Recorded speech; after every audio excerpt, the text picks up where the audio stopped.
My children were latchkey kids from 4 to 5. I was 4 like years 4 old. You years gotta old figure and this out, 5. children. Welcome, Woven Ones. This is Generations Woven, where the voices of 3 generations blend into one tapestry of truth, laughter, love, and life. Today, we're going to talk about those that are born in 1963 to 1980. They're called Generation X. They were called the latchkey kids, the middle children. High school with no internet, no helicopter parents, and a lot of unsupervised freedom. We drank out of the hose too, I think. So did we. Did you too? Oh, yeah. So tell me a little bit about because your parents are more baby boomers, right? Mhm. But I'm sure that they got some of the Generation X mentality in them. They were the figure it out generation. Yeah. I mean, even when I think about the, you know, your generation being more the latchkey kids, Mm-hmm.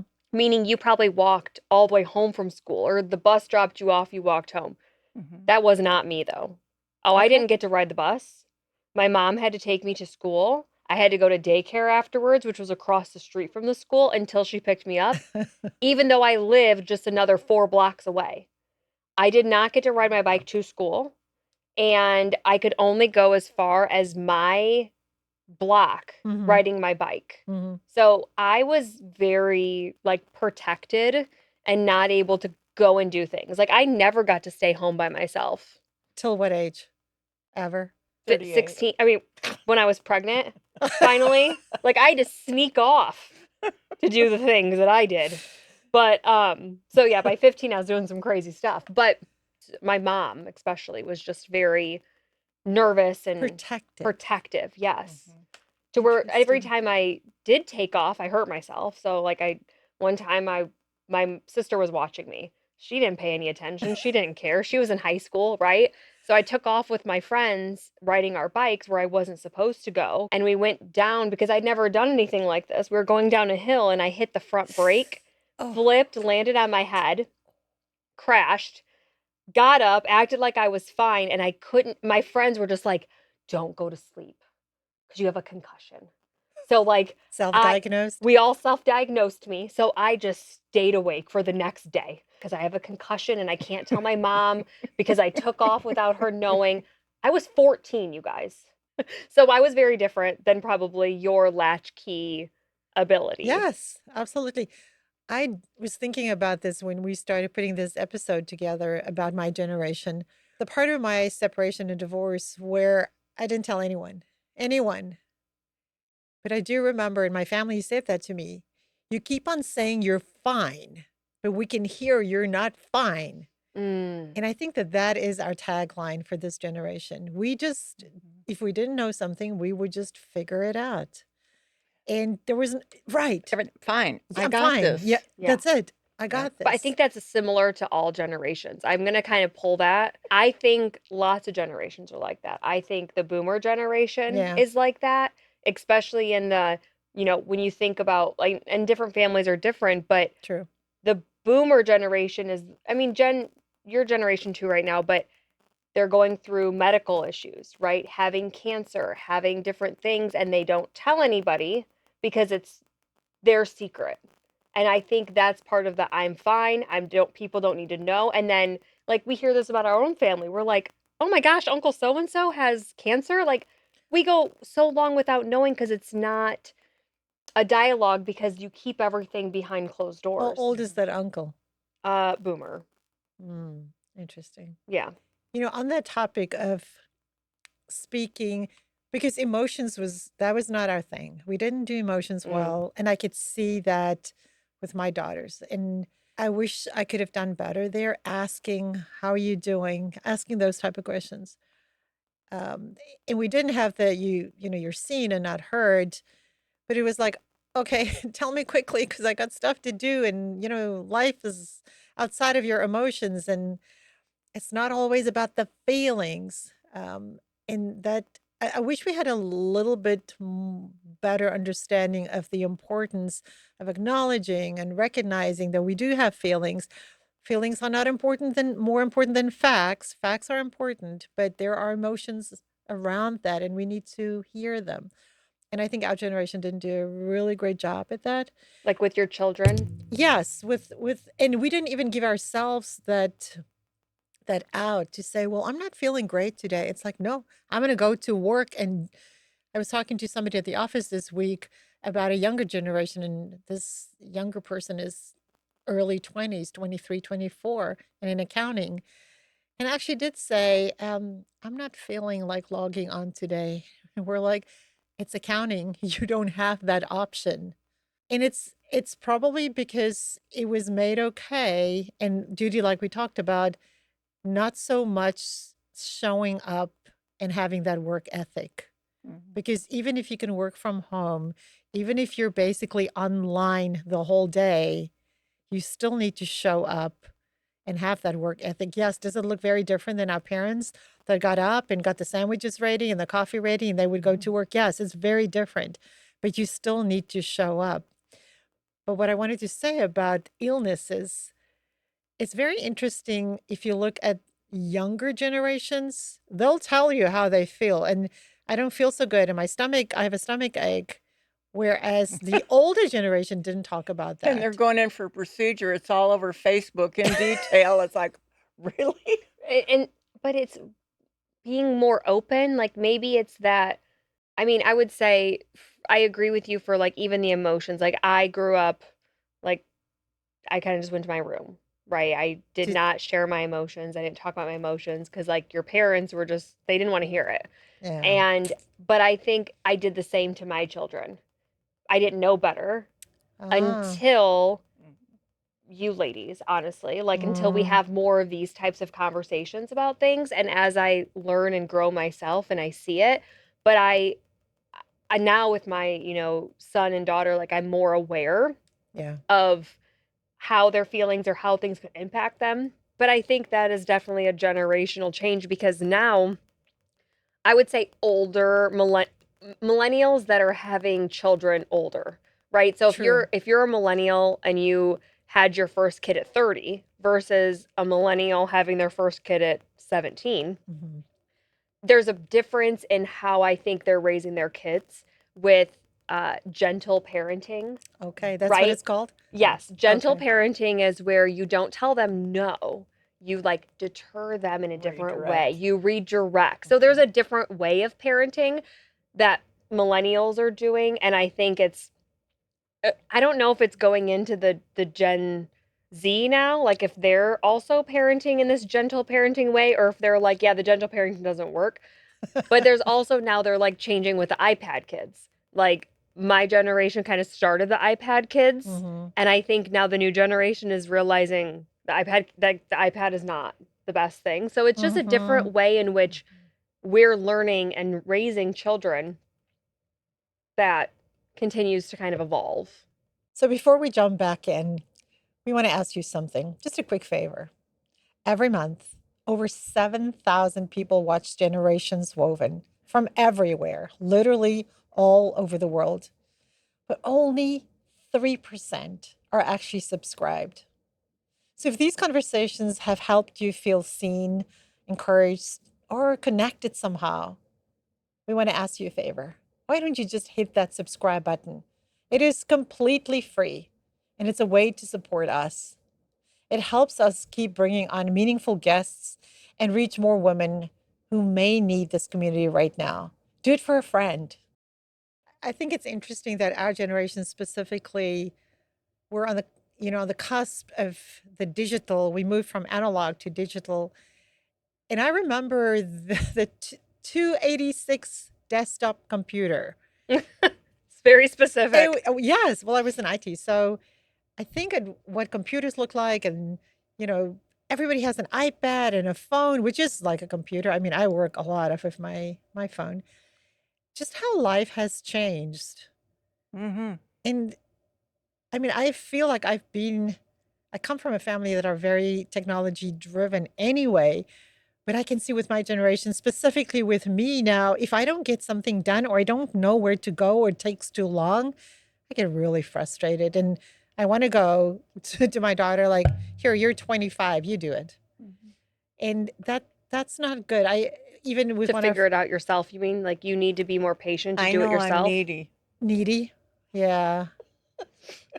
But I make her learn. I'll say that. Yes, you're needy, but I don't just do it for her. Yeah. I'm That's like, you're good. going to do this, and then you do it this way, and then you click here. Even if I have to go there 3 times. Like today, we forwarded an email, and I was like, you click this button, and then you delete this information. She goes, well, I'll delete everything. I go, that's fine. You just want the attachment. Oh, the whole Like, email. just the attachment. But I think that too, sometimes even in hustle culture, which I Mm, think you guys did. mm, I blame we you. did. That's okay. We'll take it. That now we're stuck with this hustle culture mentality that we're trying Hmm. to break away from as millennials. How's it going? It's hard.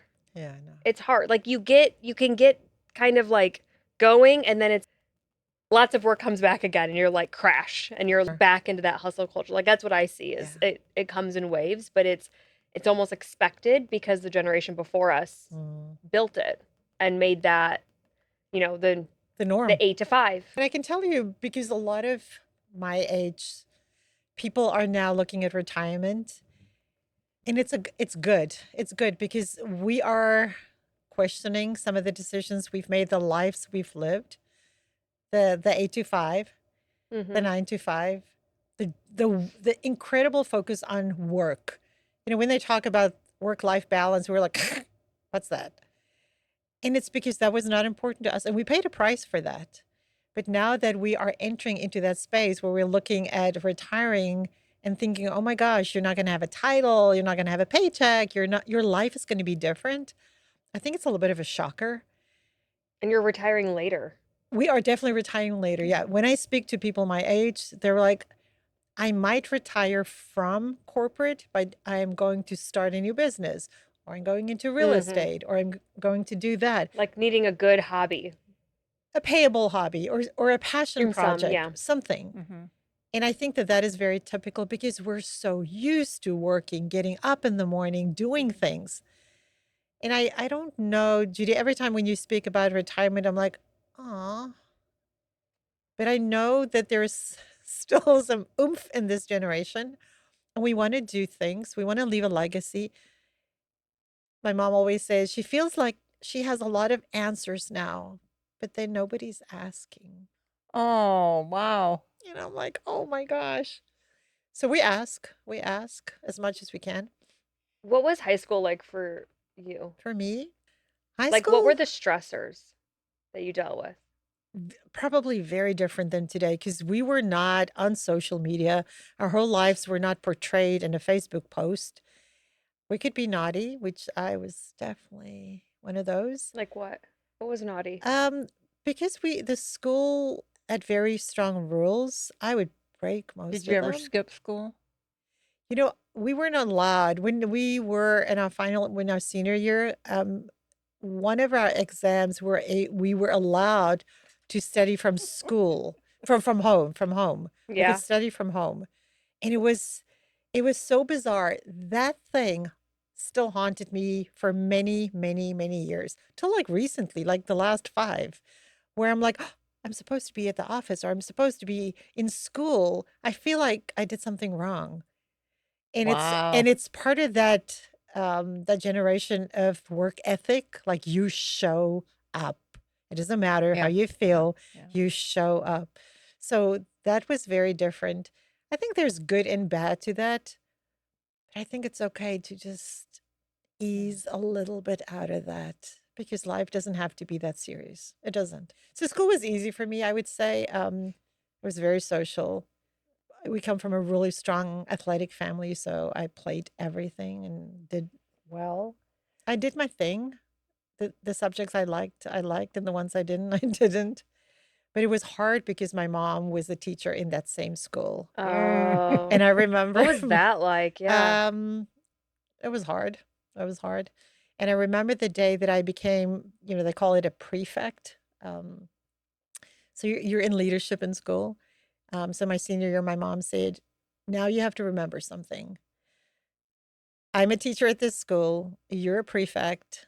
I was dating the high school prefect, the guy that was in charge. You're dating this person. It's a leadership position. Your younger sister is in this school, so she just started school. So you better behave. Oh, wow. That was a lot of pressure. Yeah. Yeah, I I didn't. have a question. Were any of you latchkey kids? Oh, not me. Yes and no. Because my mom was a teacher, we would come home, but we would come home with her. Oh, okay. And we Mm. had somebody at the Because I'd house. like to share this. I just thought of Yes, it when you please. brought it up at the beginning. My children were latchkey kids from 4 to 5. My babysitter I had till 4 o'clock. Oh, the So the hours. kids would get home from The Yes. school. 4 was 4 years like 4 old. You years gotta figure old and this out, 5. Yeah. children. No, Yes. 4 So o'clock. anyway, my babysitter left at 4, and my daughter, my oldest one, was 14. God love her. She helped mother. I mean, it's what you do when you're a single mom. Yes. Yeah. She got a lot dumped on her, and I'm so grateful for all she did. But Mm. anyway, she was 14, and for an hour, they were alone. And I remember one day coming home from work, and there's a fire truck outside. And I'm going, No. oh my God. And the lights are going, and I'm thinking, oh my Lord, what's going on? And the front door's propped open, and I go in, and the basement, when you come in our front door, it goes down the stairs to our family room. And here I can see the firemen in their whole garb and everything. And I go, God. what's going on? Oh, we had a little mishap here. And I'm going, what happened? And my oldest son says, well, on TV, when the cat gets in the tree, they call the firemen. Well, my gerbil got loose in the sofa, the couch, Oh whatever my you want, gosh. in the lining of the couch, and I didn't know who else to call. I'm going, oh my God. Oh my gosh. So here they had the couch upside down. They're trying to get the gerbil out. They did get him out, and then I'm going, Thank what do you. I owe you? And they just sort of chuckled and said, oh, we get calls every once in a while to help out. But isn't that funny? It's because we learn things and we take it See it on as truth. TV. We Mhm. take it as truth, right? Yeah. The having to call the fire truck Yeah. if you get your cat stuck in a tree, and that's like the only option. Lord forbid you go grab a ladder and climb up the tree and get it Get it yourself. yourself. No, because we learn these things and we take it as truth as That's we're growing right. up. I thought I was going to have a heart attack when I came down that street and saw the door No. propped That's open. And Oh my God. It reminds me, I know this is so off topic. I'm sorry. But it reminded me of a story where I said, like, I'm not a latchkey kid, right? I never got to be alone. Somebody was always there.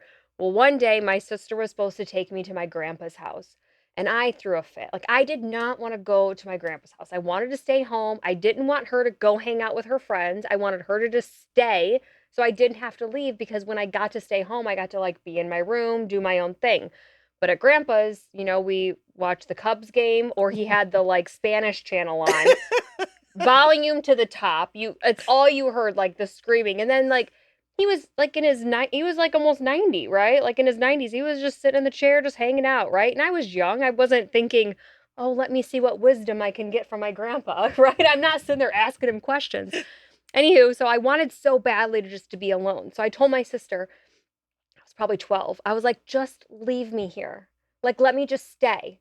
Well, the moment she leaves, oh, poor Tasha, she doesn't know what to do. She calls a friend's house and she goes, I'm all by myself. oh, They gee. left me.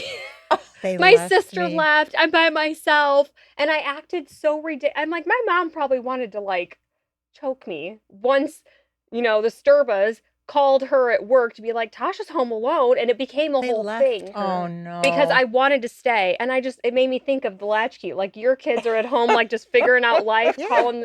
And I'm over there like, oh, you left me alone one time and now I'm going to be dramatic about it. See, it's that dramaticness that I was talking about. But I'm you know what? dramatic. You are. Yeah. You are indeed.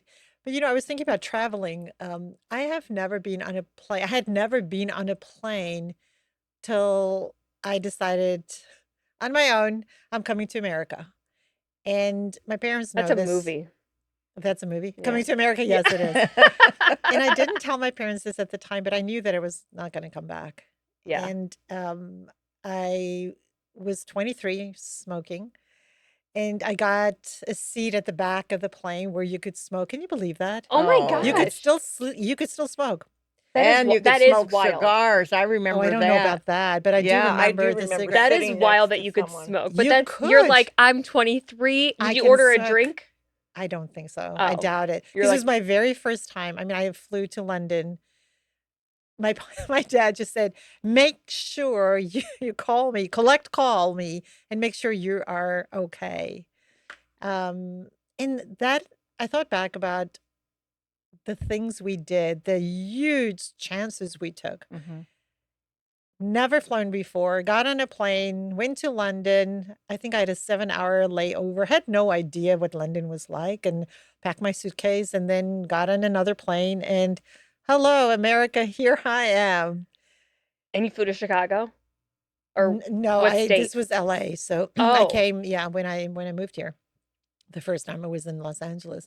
Today, little kids fly when they're much younger. They're familiar with flying and they know all the Yeah. rules. Yeah. I look back at that sometimes and I'm like, yeah, sometimes we do things and we just do it and we don't think about the consequences that much.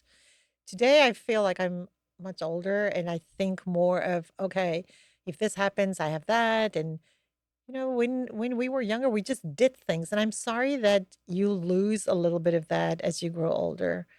That spontaneous, oh, we'll figure it out.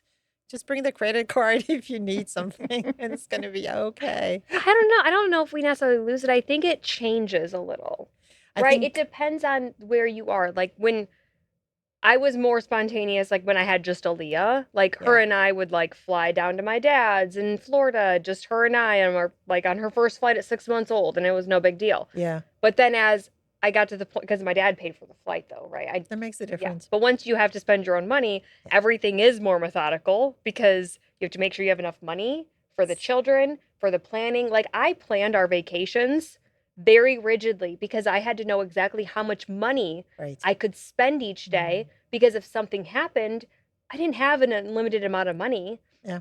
to fix it. So I was very specific, but then now it's like, oh, we'll just like she was asking me, we're going on a trip, and I'm like, we're just gonna leave in the morning. I don't know where we're staying tomorrow night, but that's it. We'll figure it We'll out. figure it out. Like there's I love places to stay. that. I'll sleep in my car, worst case, but we'll wing it. And Yeah, it is. I think I went through a phase where I couldn't do that, sure. but now I'm back to like if I had the time, I'd be like, oh, we could just take a flight somewhere, but it's just not in my my Mm. cards right now. Love how you, even through your own generation, goes through different Hmm. cycles. Yeah, we're ever evolving, aren't we? We are. Yes, we are. Beautiful thing about life. It is a beautiful thing. So, Gen X's, they didn't get all the attention. The world's attention wasn't for them. But what they did is they got freedom. That was pretty awesome. The most resilient people probably had a latchkey kid where they had to fight the fight for themselves, open the front door because they had a key and nobody else was there. So this week, go find one of these amazing forgotten Gen Xers and ask them to tell you a story about their teenage year. One that they've never told you before. They never shared it with their parents. And because your before is someone else's I can't. And you can change that for them and you can tell them that it was real. So until next time, God bless you. There's an invisible thread that ties us all.